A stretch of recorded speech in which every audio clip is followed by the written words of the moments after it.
تحلو الحياة شوقا إلى المولى أتاني أسلمت روحي للإله. Donc ils disent que puis cet univers-là, on la regarde et on l'analyse, on voit que cet univers, il a tous les facteurs qui mènent à son autorégulation. C'est-à-dire l'univers, il a une autogestion.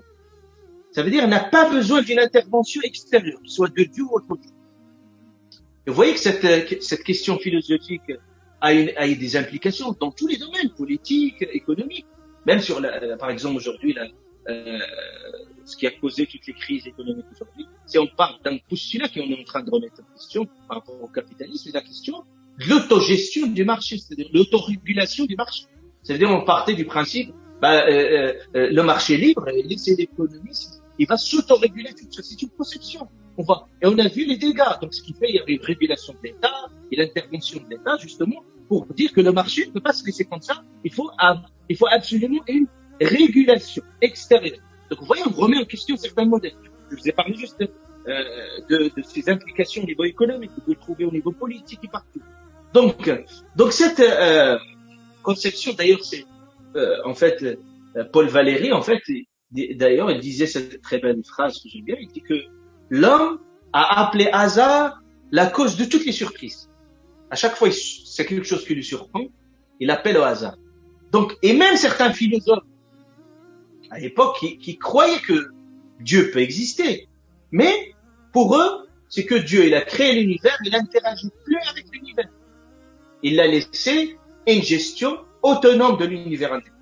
Et ça, c'est une conception, voilà, qui est contraire à la conception de Dieu dans le Coran. Parce que dans le Coran, on a un Dieu vivant, Qayyum, c'est-à-dire en gestion quotidienne de l'univers.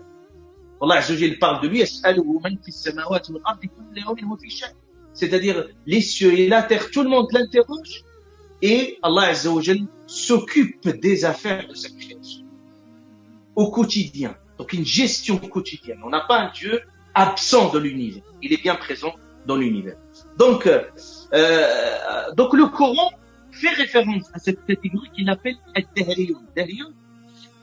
Dans le Coran, ils disent innama hiya hayatuna, ils disent ça c'est notre vie, namut wa nahya, ça veut dire qu'il y a une vie, il y a des gens qui meurent, il y a des gens qui vivent, wa ma yuhlikuna illa ad-dahr, c'est-à-dire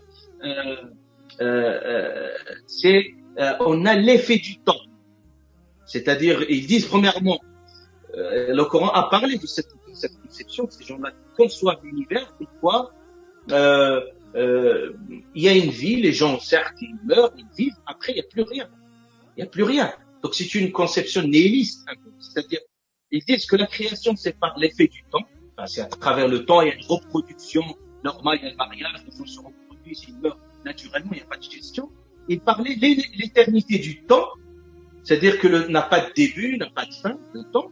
Ils parlent que le temps n'est pas une création. Il parle de la matière est éternelle. Donc, le temps n'a pas de création. Donc, c'est une autre conception à ce niveau. C'est pour ça, c'est Dahriyun qu'on appelle Dahriyun dans le Coran al-Karim.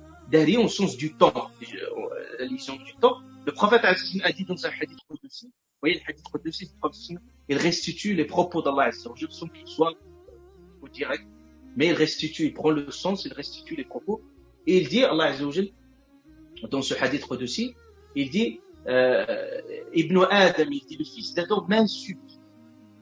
Et il insulte le temps. Je suis le temps. Les choses sont entre mes mains. J'alterne le jour et la nuit. Pourquoi? Parce que les Arabes, ils avaient l'habitude, en fait, à chaque malheur, on peut dire, d'insulter le temps. D'attribuer tous les malheurs au temps. En cas de catastrophe, en cas de malheur. C'est pour ça qu'ils disaient, le temps nous a anéantis. Donc, c'était des expressions. Donc, en insultant le temps, ici, Allah Azza wa Jalla, dans ce hadith ici, c'est qu'il dit, en insultant le temps, si tu insultes vis-à-vis d'Allah Azza wa Jalla, car c'est Allah Ta'ala qui crée le temps, et c'est lui, subhanahu wa ta'ala, la force agissante dans l'univers, subhanahu wa ta'ala. Donc, et c'est pour ça, aujourd'hui, cette même conception, je le signale, qui considèrent, voilà, c'est qu'il y a une force invisible du temps qui agit sur l'univers. On voit même aujourd'hui avec l'astrologie. Je ne parle pas de l'astronomie, l'astrologie. On voit aujourd'hui à des gens, vous êtes dans un tel, vous voyez, des gens qui sont obsédés par cette question de l'avenir, et puis parfois ils disent ouais, vous êtes né dans un tel mois, vous saurez ceci, vous avez un tel pouvoir, et parfois les astres, ils ont un pouvoir sur l'humain. بالقرآن اهتديت في رحبه تحلو الحياة شوقا إلى